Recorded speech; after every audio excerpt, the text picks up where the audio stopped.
السلام علیکم ورحمۃ اللہ وبرکاتہ۔ بسم اللہ الرحمن الرحیم۔ گورنر کے سامنے اس کا بیٹا کوڑے کھاتا ہے۔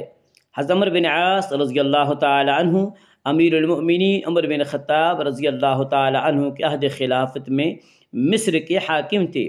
مصر کا ایک آدمی حضرت عمر بن خطاب رضی اللہ تعالی عنہ کی خدمت میں حاضر ہوا اور عرض کی، اے امیر المؤمنین، میں ظلم سے آپ کی پناہ لینے آیا ہوں۔ حضرت عمر رضی اللہ تعالی عنہ نے فرمایا، تم نے ایسے آدمی کی پناہ حاصل کی ہے جو تمہیں پناہ دے سکتا ہے۔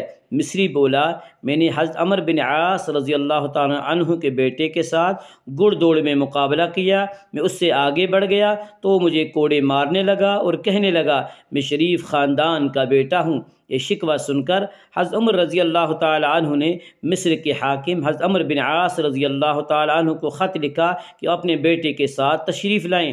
عمر بن عاص رضی اللہ تعالی عنہ اپنے بیٹے کے ساتھ امیر المؤمنین کی خدمت میں حاضر ہوئے تو انہوں نے پوچھا، مصری کدھر ہے؟ وہ سامنے آیا تو کہا، یہ کوڑا لے اور مار۔ امیر المؤمنین کا حکم ملتے ہی عمر بن عاص رضی اللہ تعالی عنہ کے بیٹے پر کوڑے برسانے لگا اور امیر المؤمنین کہتے جا رہے تھے، شریف خاندان کے بیٹے کو مارو۔ حضرت انس رضی اللہ تعالی عنہ کہتے ہیں، مصری نے عمر بن عاص رضی اللہ تعالی عنہ کے بیٹے کو کوڑے لگائے، وہ اللہ کی قسم بہت مارا، اور ہم اس کی پٹائی چاہتے بھی تھے، لیکن مصری برابر مارے جا رہا تھا، حتیٰ کہ ہماری خواہش ہوئی کہ اب اس کی پٹائی بند ہو جائے۔ پھر حضرت عمر بن خطاب رضی اللہ تعالی عنہ نے مصری سے فرمایا، کوڑا عمر بن عاص کی چندیا یا گنجے سر پر بھی لگاؤ۔ مصری نے عرض کیا، اے امیر المؤمنین، ان کے بیٹے نے میری پٹائی کی ہے اور میں نے اس سے قصاص لے لیا۔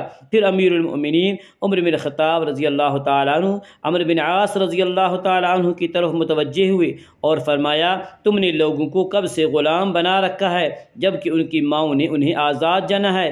عمر بن عاص رضی اللہ تعالیٰ عنہ نے عرض کی، یا امیر المؤمنین، لم اعلم ولم یأتنی، اے امیر المؤمنین، مجھے اس معاملے کی کچھ بھی خبر نہیں اور نہ یہ میرے پاس شکایت لے کر آیا تھا۔